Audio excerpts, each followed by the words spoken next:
Alors bonjour, je m'appelle Yannick, je suis graphiste, je suis web designer et dans le cadre du projet avec les centres sociaux connectés, l'idée était de fournir un site internet et plus, un vrai outil de communication numérique pour les structures concernées. Euh, la première étape, ça a été de mettre en place une arborescence, c'est-à-dire une architecture de site internet pour pouvoir accueillir le contenu utile pour toutes ces structures. Alors, on est parti vers quelque chose qui, dès la page d'accueil, va retrouver des actualités, c'est-à-dire un contenu dynamique. Ensuite, on va retrouver quelque chose qui a trait à la structure en elle-même, sa présentation, ses activités. Et puis ensuite, on aura une série de menus qui auront des infos utiles aux pages de contact et qui nous permettront finalement, dans un site relativement court dans sa forme, d'avoir l'ensemble des contenus utiles pour présenter un centre social. Place à l'étape 2, à savoir la conception visuelle. Chacune des structures, les centres sociaux disposent d'une identité visuelle ou au minimum d'un logo composé de formes, de couleurs, de messages, de sens. De cette identité visuelle, mon travail est de la décliner pour pouvoir l'utiliser et mettre le site entier aux couleurs de la structure. On est vraiment sur un élément à part entière de la communication avec le site internet et donc ça ne doit pas être quelque chose de détaché du reste de sa communication visuelle.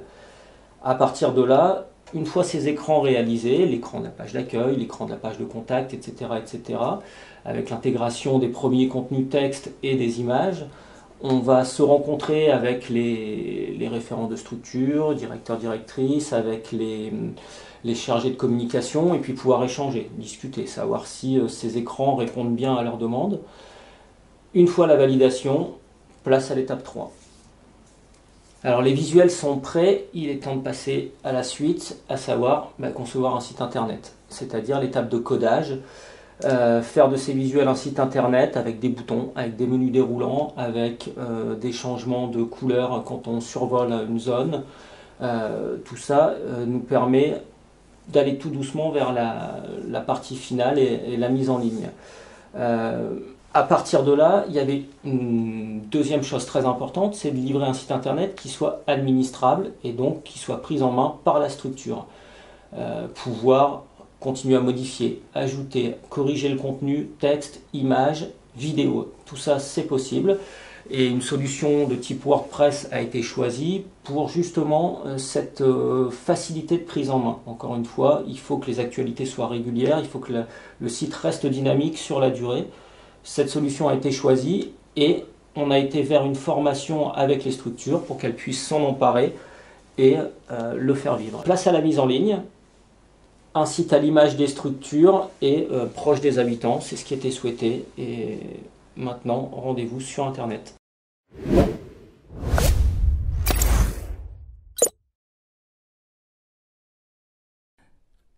Nous, à la MJEP, nous finissons actuellement la création de notre site Internet. Ce qui nous semblait important, c'était de garder notre identité et nos spécificités. Yannick a été très attentif à respecter nos attentes. Le site est donc construit pour nous permettre d'utiliser nos propres photos, notre charte graphique.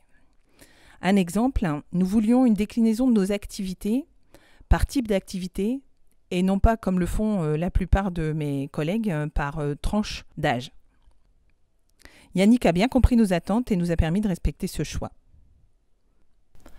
Ce site internet permettra à la MJEP d'être au plus proche de ses adhérents en présentant ses actions et ses activités au plus proche de la réalité, avec des mises à jour quotidiennes qui permettront d'être plus réactives et plus interactifs aussi.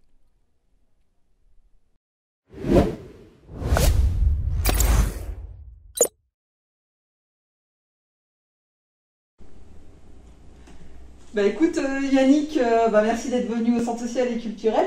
Je te présente l'équipe qui va suivre la formation aujourd'hui. Donc Olivier, Thierry et Hélène qui sont présents ce matin. Ok, merci à toi de m'accueillir, Marie. Alors, on va ce matin effectivement travailler la formation, c'est-à-dire pouvoir ajouter du contenu sur le site internet, Utiliser une partie d'administration dans laquelle on va ajouter texte, images, éventuellement vidéo et liens vers des fichiers ou vers des menus extérieurs. Et puis ensuite, constater que tout ça apparaît sur notre site internet pour pouvoir le présenter aux utilisateurs. Alors Hélène, tu en es où avec cet ajout de contenu? Justement, je viens de finir mon article là sur les sessions boîte à outils. Et donc là, j'ai fait modifier et normalement, je l'ai sur le site. Ben voilà. J'ai mis en fait la petite photo et puis l'article. L'article est présent, super. Voilà, c'est super. Le site est prêt, il n'y a plus qu'à inviter les habitants à venir consulter l'ensemble des informations. Exactement, avec tout mon article et tout ça, donc je suis contente. Super, félicitations. Merci.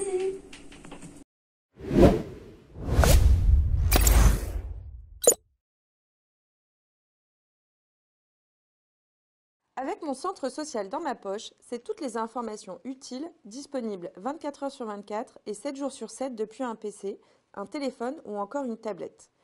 Aujourd'hui, plus de 4 internautes sur 10 utilisent exclusivement leur mobile pour surfer sur le web. Avec la solution retenue par les centres sociaux connectés ruraux, notre site internet se transforme en application mobile. Disponible pour Android et Apple, toutes les actualités et informations sont directement embarquées dans le smartphone de nos adhérents. L'avantage de cette solution réside sur l'automatisation et la diffusion simultanée. Un véritable gain de temps.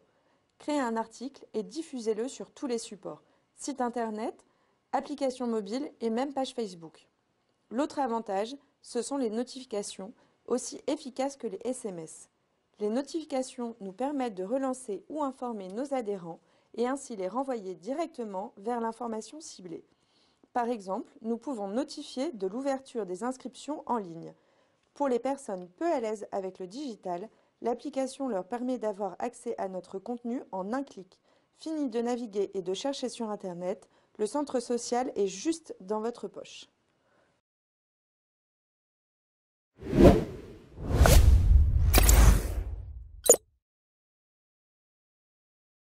Portable de famille rurale. Alors bonjour à tous. Nous vous informons que les formulaires d'inscription pour les mercredis loisirs sont en ligne. Merci de penser à l'inscription pour le mois de décembre. L'équipe du centre social famille rurale. Ok, donc on va passer à l'inscription.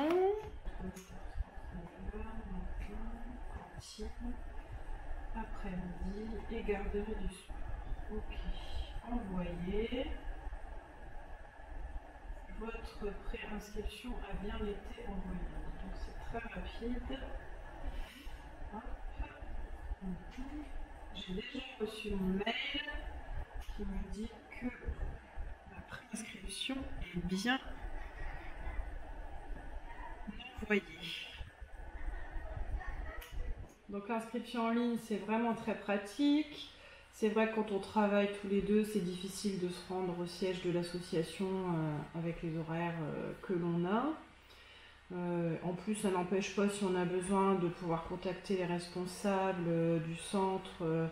Ils sont très disponibles, que ce soit par téléphone ou si on se déplace sur place.